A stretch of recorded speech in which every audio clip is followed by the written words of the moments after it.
현재 일본의 새로운 내각이 출범 뒤에 일본 내각이 어떤 방향을 보일지 큰 관심을 모으는 상황인데요. 아직 기시다 총리가 본격적으로 업무에 들어가지도 않았고 총리가 된 다음 처음 발표하는 소신표명 연설도 공식적으로 안 나온 상황이기 때문에 국내 언론들은 기시다의 한국 관련 행보에 관심을 기울이고 있습니다. 기시다 총리의 대한국 정책에 대해서는 두 가지로 의견이 현재 갈려 나오는 국면도 포착되고 있는 상황인데요. 첫 번째는 한국에 대해서 전반적으로 무관심하면서 일본의 내실을 다지는 데 집중한다는 의견입니다. 어떻게 보면 한국을 적대국으로 설정했던 아베의 노선과는 크게 다른 모습이라고 할 수도 있는데요. 이러한 의견이 나오는 것은 기시다 총리가 인사를 했는데 아베가 원하는 모양의 인사권을 행하지 않았던 것으로 아베 전 총리가 기시다의 인물 배치에 관해서 크게 불만을 표시하고 있다는 의견이 나오는 것입니다. 니혼게이자의 신문에 따르면 기시다는 외형상으로는 아베 전 총리를 비롯한 자신을 밀어준 파벌들에게 비슷하게 내가 강료 인선을 보여주면서 무난하게 파벌들에게 장관 등의 인사를 실행했다는 평가를 받았습니다. 그러나 아베는 스가 때보다 자신이 속한 호소다파가 한 자리가 줄어들었고 결정적으로 일본 정부 대변인이자 핵심 포스트인 관방장관의 자리에 자신의 최측근인 하기우다 고이치 문부과학상을 앉히기를 원했으나 마스노 히로가츠 전 문부과학상에게 돌아가면서 아베 본인 입으로 솔직히 불쾌하다고 했던 것입니다. 아베가 관방장관을 중요시하는 것은 스가 총리 경우에서 볼 수 있듯이 8년이나 관방장관을 지내온 스가 총리가 내각을 장악해 손쉽게 총리가 될 수 있었듯이 자신 측근을 관방 자리에 앉혀 아베가 상황 정치를 하려고 했던 것이죠. 이러한 측면에서 기시다는 아베의 뜻대로만 움직이지 않고 자신의 독자적인 노선을 간다는 평이 나온 것입니다. 게다가 기시다는 아베노믹스를 수정하면서 한국과 비슷한 정책인 소득 주도 성장 정책을 펴겠다고 밝히기도 했습니다. 기시다는 총선을 앞두고 자영업자 대상으로 대규모의 코로나 경제 지원을 밝히는 등 분배를 강조하면서 아베노믹스를 전격 수정하기로 한 것입니다. 그는 분배가 없으면 성장이 이루어질 수 없다는 인식을 표명하면서 고소득자로부터 금융세금을 올리는 등의 정책을 실행해 일본 정부의 세수를 늘리고 저소득층을 지원할 걸로 보입니다. 이러한 맥락을 보자니 기시다 총리가 외교적 측면에서도 아베의 구구적 색채와는 다를 것이라는 관측이 나오는 것입니다. 그는 아베 정권에서 외무상을 역임하며 한국의 위안부 협의를 이뤄내는 등 한국에 매우 불쾌한 인물로 알려졌지만 자신이 총리인 이상 한국이나 중국과 맞서서 지지율을 올리기보다는 일본 내실에 집중하는 형태로 돌린다는 것입니다. 외교 노선에서는 한국과 크게 개선이 안 되더라도 수출 규제와 같은 극단적인 새로운 정책이 나오기 힘들다는 것이죠. 물론 아베노믹스를 수정하는 것은 거의 불가능하다는 의견이 나오고 있습니다. 일본 저임금은 고착화되었으며 일본 다수의 언론들은 한국과 일본의 임금이 역전되었고 한국 대기업 연봉이 훨씬 높다는 기사를 낸 바 있습니다. 이번 노벨 물리학 수상자인 일본 출신 마나베 슈크루 씨는 미국인이 된 게 행운이었다는 취지의 발언을 했습니다. 그는 일본 대학에서 박사를 받았으나 일자리가 없어 미국으로 불려간 것이 큰 행운이었다라고 말하면서 일본에서는 일본인이 노벨상을 탔다고 소동이지만 본인은 정작 미국인이라는 점을 강조하고 있습니다. 따라서 기시다는 다가오는 총선 때문에 국내 경제에 대해 일종의 열심히 하는 흉내만 내는 것이며 여전히 한국에 대해 아베와 같이 강경 일변도로 대응할 것이 확실하다는 주장도 강하게 제기되고 있습니다.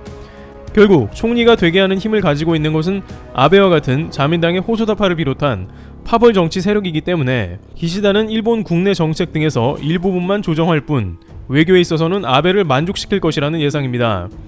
실제 기시다 총리는 총리 당선 이후에 한국 청와대에서 총리에게 축전을 보냈음에도 불구하고 여전히 반응이 없습니다.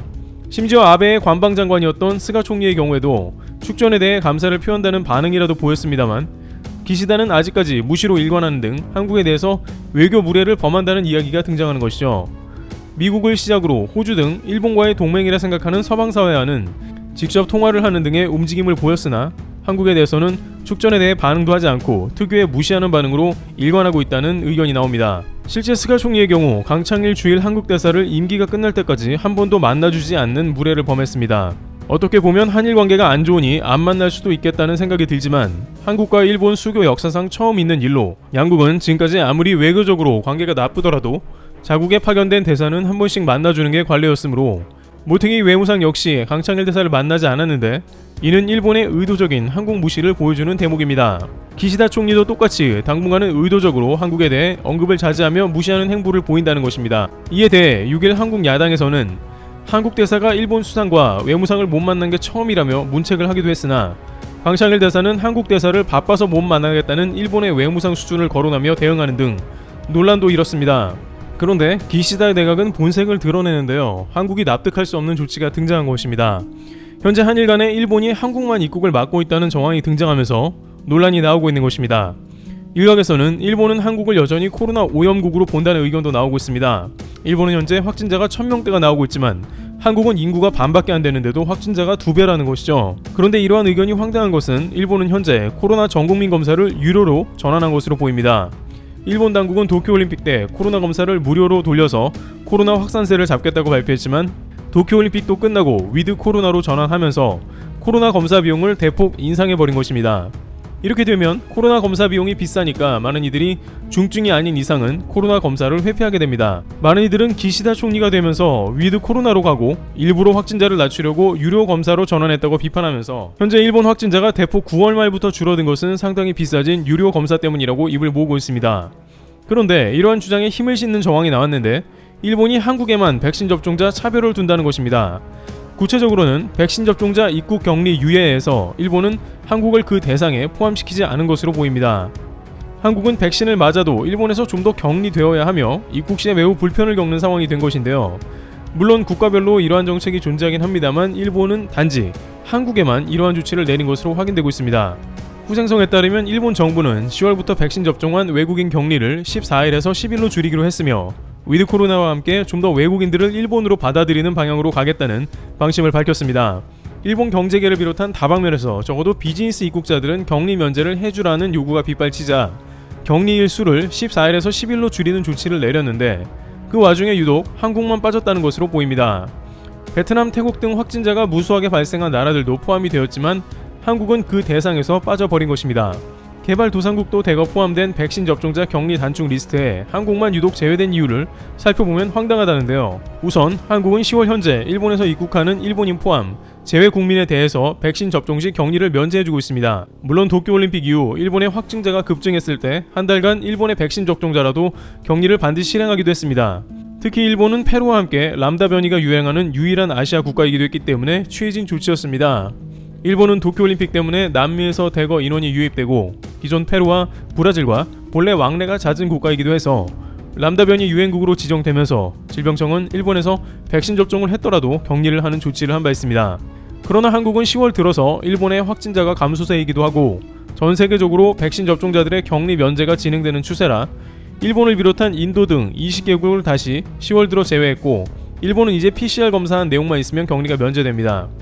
하지만 일본은 이러한 상호주의는커녕 한국에서의 입국자는 여전히 2주를 격리하겠다고 밝힌 것입니다.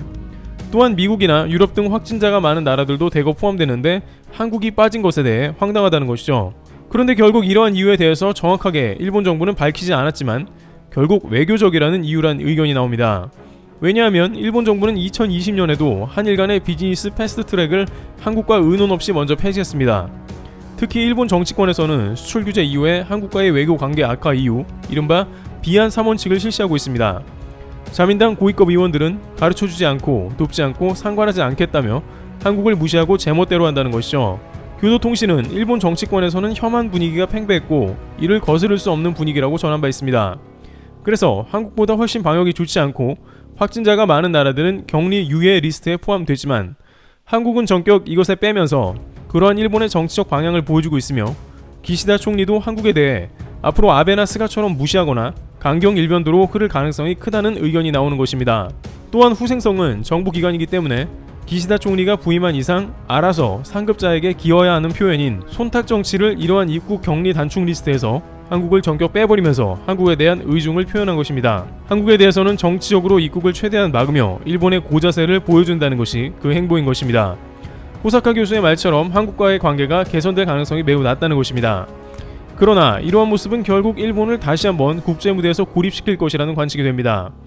미국은 기시다 총리가 임명되면서 이번 기회로 한일 관계가 양보하는 관계로 나가기를 밝혔고 한국은 대의적 차원에서 기시다 총리에게 축전을 보내는 등 나름의 노력을 하고 있는 모습입니다만 일본은 여전히 고립된 정치를 버리지 못하고 있으며 미국은 물론 전 세계로부터 외면당할 수 있는 것이죠.